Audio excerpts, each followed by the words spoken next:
Happy Hanukkah, everyone. Freilich and Hanukkah. Welcome to the Lakus podcast. This is class number 26 in the discourse Naso Rosh, which is the fourth discourse in the great Maamor Perek16E 5672. And this is again class number 26 in that discourse. It is, and we are literally at the end of chapter 16, ready to start the last chapter of this long discourse, chapter 17, which as Hashem we will start in this class. Okay, so here we go. This is the fifth class in concluding chapter 16. So we are holding at the end of chapter 16, just a couple of lines before the end. We were learning about how in this whole chapter 16, which is a parenthesis, inside it's a parenthetical whole piece, which he's explaining how when we are identifying the 10 hidden spheres, the Esa spheres Hagnuzais, the 10 hidden spheres, in the nether part of the Ein Sof, which we are calling already the source of Gvul, the source of limitation, because we're saying the lights as well have, according to the Arizal, some very limited form of limitation, some limited form of design. We were, however, being he's differentiating and saying that should not be confused with the source of the Kalim. The source of the Kalim is called the Rishimu, and that is far more gevul, that is far more limited than the source of the lights. And to illustrate that, or to prove that, he says that the kalim are associated, and even their source in the Ein Sof before the tzimtzum, before the contraction, is associated with the names of Hashem, Kael, Elokim, Shakai, Aleph, Dalet, Nun, Yud, all the names of God, which are not his unified, meaning his personal name. These are names that are connected to Al Shem HaPa'ula, related to God's actions, which he said earlier is considered more like a koyach nivdal, like a power that is separated from him, not the name that is unified with him. However, the name Havaya, which is associated with the lights, and of course all the way back before the Tzimtzum, the shirish of the lights, which is in the Ein Sof itself, which includes this level of the Esa Spheres Hagnuzais, which is not related like Ramosha Cordova wants to say, that it's related to the Kalim. It's not related to the Kalim, it's the source of the lights according to the Arizal, and yet it's called Havaya, which means which is called Shem HaMiyuchad, which is called Hashem's designated name, HaMiyuchadli, that is unified with him. So the Ein Sof is unified with God, and in that, of course, it is considered really believable, infinite. It's only that the reason why we say it's the Shirish HaGvul, the source of Gvul, is compared to a deeper part of the Ein Sof. The Ein Sof, as it is prior to becoming, to being designated eventually to be related to worlds, but it's Hashem's light as he is utterly for himself. That level of light, compared to that, this is called Gvul, this is called limited. And to differentiate these two levels of the Ein Sof before the Tzimtzum, the Hashayach Lo'olamais, the world, the light that has a relationship to the world, and the that's above the Olamais completely, above the 10 spheres Hagnuzais that are unified with him, where we don't speak of any spheres, to differentiate between the two, it's not a difference between the other names versus the name Havaya, but rather within the name Havaya itself, we spoke that there's two levels of Havaya. There is the lower Havaya, Havaya de Latata, the lower Havaya, and Havaya de Liela, the higher Havaya, the higher Yud Kei Vav Kei. And the Havaya de Liela, that is the Ein Sof as it is for itself. And then the lower part of the Ein Sof, which becomes the source of the Kav, which in turn later will become the source of the 10 Oiros, the 10 lights, that's, which is, if we identify that all the way back into its source, the light of Hashem that has already 10 spheres Hagnuzais, that is the lower Havaya. And that's what we've been learning now. And so that's the general theme over here. The more specific point that we were making right now was that he brought a Maamor from the Alter Rebbe, Vasisa Tzitz, in which in the Maamor in Torah Or, which in that Maamor, he identifies both Havayas with the will of God. However, the lower Havaya was identified as the will, the ratzon, the will for Hashem to create. Within that ratzon already, everything exists already because He wants it to exist, so everything exists. He calls it Sharshei Havayos, the root of all Havayos. Everything is already there, but it's all in the will. And then He says, what's the first Havaya? The first Havaya is Yesh Makar v'Shayrish Lazeh Elias Oila Kach B'Rtzaynoi. There is a root and a source to the will, which produces the will. It's even prior to the will. It's what produces the will. So we discussed this in last two classes, that a person has to be in a willful state that they can draw forth a will. There is a will, and the willful state that's prior to the will is called Raiva Deraivan, the will of all wills. So in last class he explained that the last idea that we learned, that once there is already a will, including in that will comes all the 10, the will already is to create, which includes all the 10 powers, the 10 sfirot, which will eventually be active in creation. So that is the lower Havaya.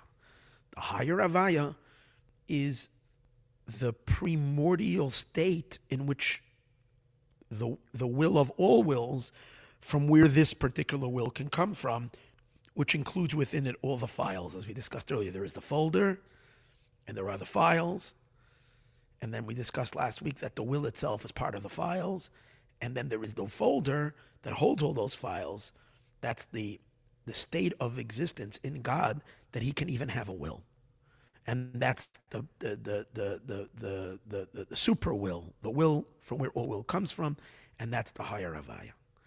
If we trace all of this back to the Or Ein Sof before the Tzimtzum, what would mean is like this: the 10 spheros hagnuzos, the 10 spheros that are gnuzos in the Or Ein Sof, that already is in a state of will to create. That's why there's 10 hidden spheros. That's already considered the lower level. It is Havaya, the lower level.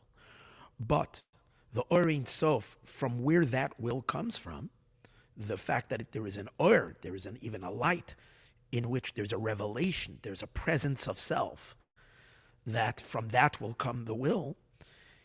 And over there's no 10 spheros, because the will at that moment can be any will. It can be a gazillion different wills. It's just the fact that you are, let's put it a new word, the fact that the person is willable. And in this case, the fact that God is possible for him to have a will. And that's the Or Ein Sof, as it is higher than the 10 spheres hagnuzos. That's the deeper level of Havaya. That's the higher Havaya. And now let's read it inside. And this would fit. This would be consistent with what it says in the Maamor B'Yom Hazeh Yachaper, in Likkutei Torah, the Rish Harisha in the first Rish, Perek16E in the 4th chapter, the Tzur, who Shayrish Makar L'chol Sharshei Havaya, at the level called Tzur. Over there he's referring to when Hashem says to Moshe, I will put you in the Tzur. I think he's referring to that. I will put you in the Tzur. That when Moshe says, I want to see your attributes. And Hashem shows them the 13 attributes of mercy, which over there it says Havaya, Havaya. So Hashem is showing him all the way inside. Hashem said, I will put you into the crack of a rock. God was protecting Moshe by putting him into a cave, and God says, I will pass over the cave and you will see me. You will see my back, not my front. Okay. But over there, the Alter Rebbe is explaining why is he putting him in the Tzur? What is the concept of Tzur? So Tzur is related to this revelation, because the Tzur is a stone from where fire can be produced. So we know that when you take a stone and you draw forth a fire, you bang the stone and you bring forth a fire. So that's a revealed fire. The fire is the stone, a flint stone. You bang the two stones together, a fire comes out. But when the fire is still inside the stone, the fire is not obviously if the fire comes out, it must be that with potential within the stone is fire. But the fire that's in the stone is so not fire. It's the source of a fire. So much so, and one of the proofs to that is water contradicts fire. So if you have a spark and you put water in it, you'll extinguish the spark. If you have a coal and you have water pouring it on the flame, it will extinguish. Not only will water extinguish a flame, but water will also extinguish a coal. What's the thing about a coal? A coal that has a fire inside it. But if you put a coal inside a coal that has fire inside of it, and you put it into a bucket of water, it won't take long until the coal, it won't be a coal anymore. It's going to be a complete extinguished coal, which you won't have any fire anymore in the coal, especially if it sits there for a while. It will put it out completely. But you can take a stone and you can put it in a bucket of water for 1,000 years in freezing cold water, and then that flintstone won't change. If you take it out and you bang it, you'll get fire out of it. Why? Because the fire is in a non-existent state, so the water will not contradict it when it's in that state. It's in its most abstract, essential state. It exists, but it exists in a non-existent state. So the Alter Rebbe is using that to explain the higher level of Havaya. The higher level of Havaya is the Havaya. Havaya then would be, the manifest Havaya would be like the flame. In a sense, if you're thinking about it, we're really speaking on 3 levels of Havaya, even though he's primarily mentioning 2. The lowest level of Havaya is the actual Sphirot, the lights that are in the Spheros, like we discussed earlier, is called Havaya. That's the flame. That's where the lights are already manifesting, each one in its own vessel, each one in its own way, and they are already designed in the lights, like we discussed earlier. Now, when the lights are still in the will, in the Keser, that would be like the light being inside the coal. So the lights are in the will. But there is a will. The will is already an expressed will. When there is an expressed will, all the Sphirot are present, but they're like a coal that is containing the fire. But the fire is still inside the coal, because you don't see the individual spheres. The individual colors of the flame you don't see. Flame has many different colors. You don't see those colors because it's inside the coal. But then, let's take it even deeper. Not a coal. The fire that is in the essential stone. Over here, it's in such a non-existent state. Yet, if the fire wouldn't be there, you couldn't take it out. That means if you're going to bang something else that's not a stone, you're going to bang a piece of wood, you're not going to get fire out of it. You can light a wood on fire, but you can't bang wood and get why? Because wood does not have fire in it. But the stone does have. Especially these special kinds of stones, they have fire inside of it. But again, the stone is so, that's the higher level of Keser. Or in the Orein Sof, that would be the state where you don't even have yet an existence. It's called in Chassidus, it's called Helam She'enei B'Metzius. It's an existence that's not an existent state. It is so non-existent. And that's the state of the first Havaya, where it contains everything in a complete hidden state. There's no presence of it at all. So that's consistent with what we're saying over here. Right? The Tzur, who Shaidish Makar, is the source and the root, l'chol sharshei Havaya, to all the roots of Havaya. V'zeu inyan shem Havaya echad. This is, he says in the parentheses, the first name of Yud Kei Vav Kei.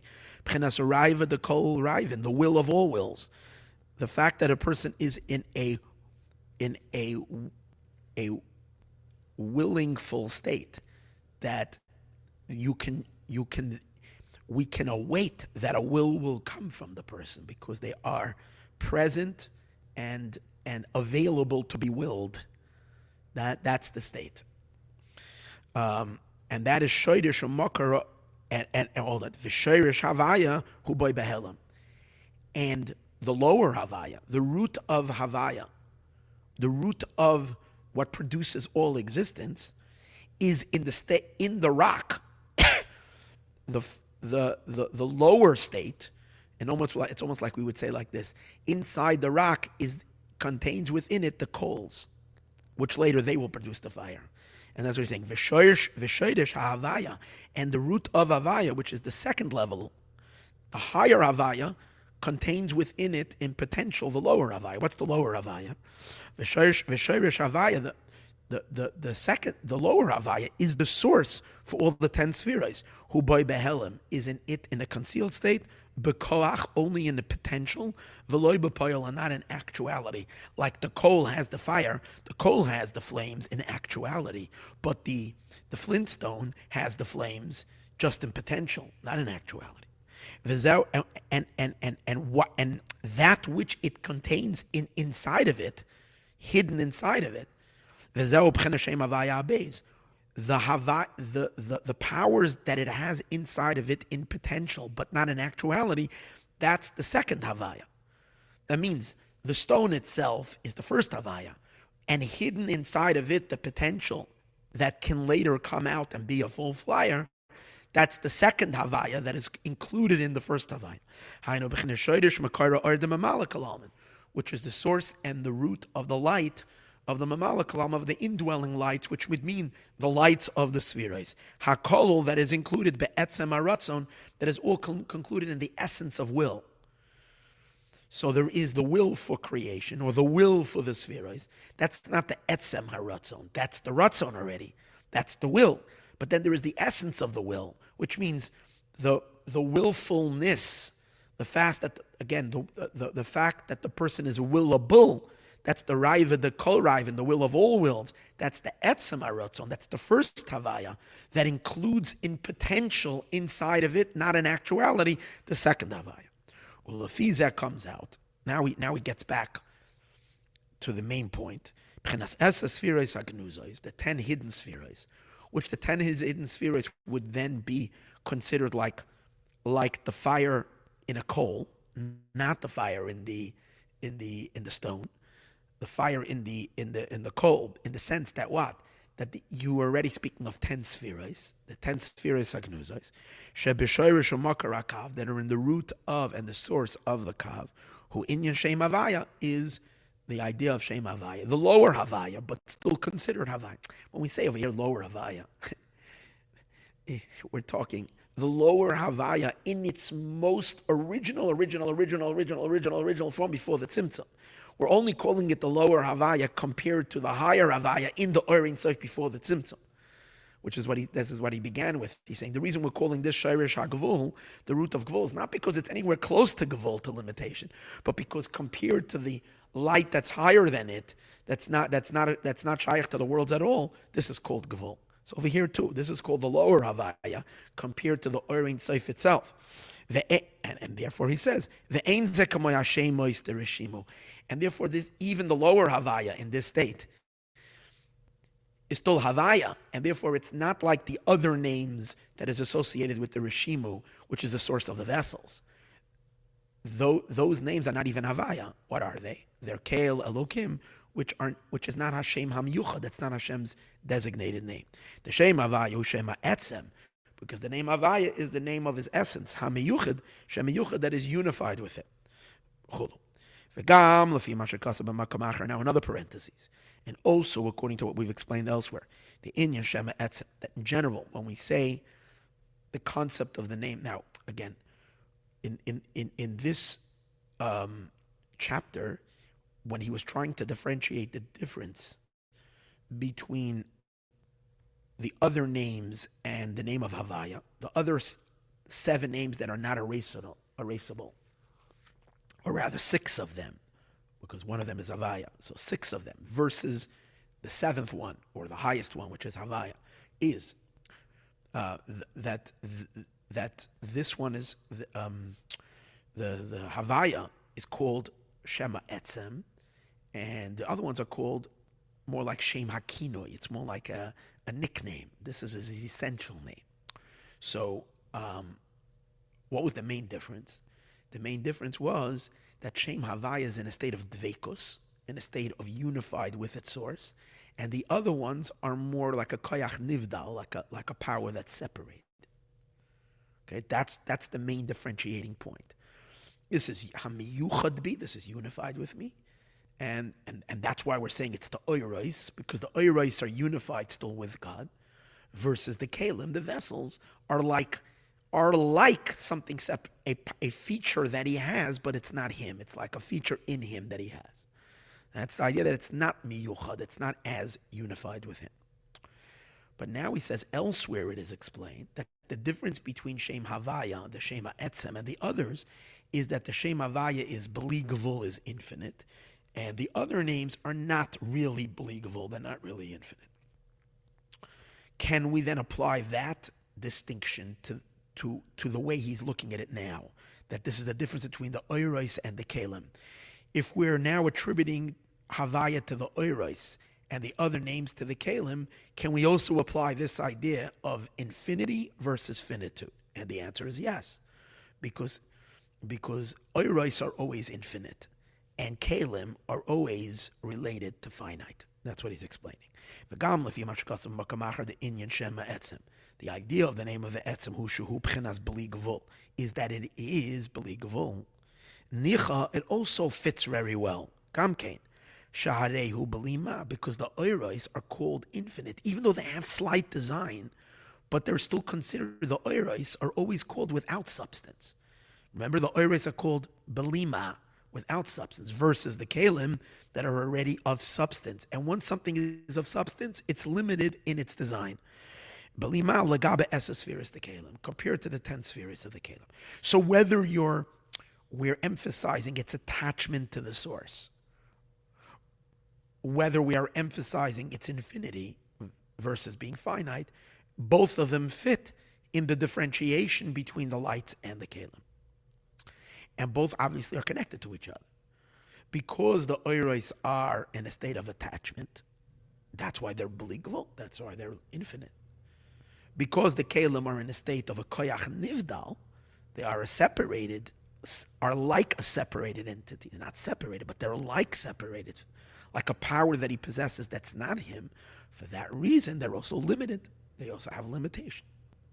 So you see how the two fit together. But now we go back out of the parentheses. We said that the Oiros are always connected to the name of Havaya, albeit the Oiros, as they are in their source, even in their source, where we speak of the 10 spheres agnuzos, which we give some slight already adjustment to the Orin Soif, V'hu b'chen Hashem Havaya, so that's always meyuchad, it's always unified with God. So he says over here, and even though it's the name Havaya, but it's the lower name Havaya, it's the Shem Havaya that has a relationship to the order of creation. As we discussed, that Havaya is called Havaya because because it creates the world. So this would be the lower Shem Havaya, which in its original beginning of beginnings, it's a very, very head start, at its very, very, very original point, is the 10 spheres that are hidden in the Matzilam, in their emanator. That's already the Shem Havaya that is Shayach, that has a connection to the evolution of worlds. Contrast that with the Oirin Soif that is literally Bli Gevul, that is really limitless. Zehu Shem Havaya ha'echad. That's the higher name of Havaya. That's Havaya D'Liela, the higher name of Havaya. And therefore, that's already not, that you can't say creation is starting over there. Can't even say you have the source for creation, because there's not even a will yet for creation. Once there is will, there's already adjustment, and there's already 10 spheres in a hidden potential. But there's no even will over here. All you have over here is that he is willable, as we said. Shem Havaya Echad. That's the first Shem Havaya, B'chinas Raiva de Kol Raiven, the will of all wills, Chulu, and etc. So with this, we concluded chapter 16, Mazel Tov. And now let's do Kitzer. There is a summary. He does now a summary of chapter 16. Remember, the whole chapter 16 was a parenthesis, but now he does the summary. Again, the main point of chapter 16 was the differentiation between the source of the lights and the source of the vessels.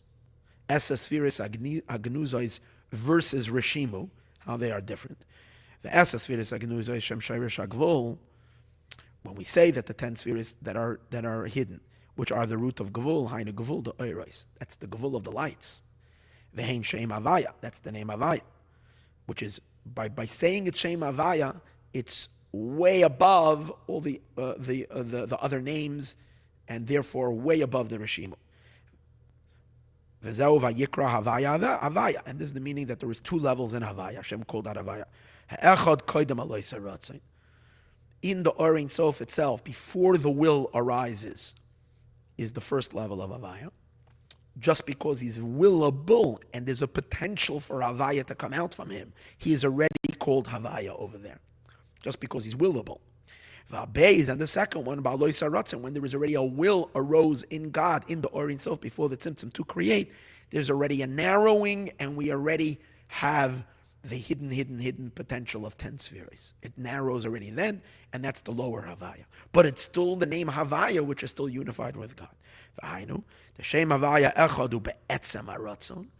The first Havaya is in the essence of will, which, as we called earlier, the will of all wills, the willableness.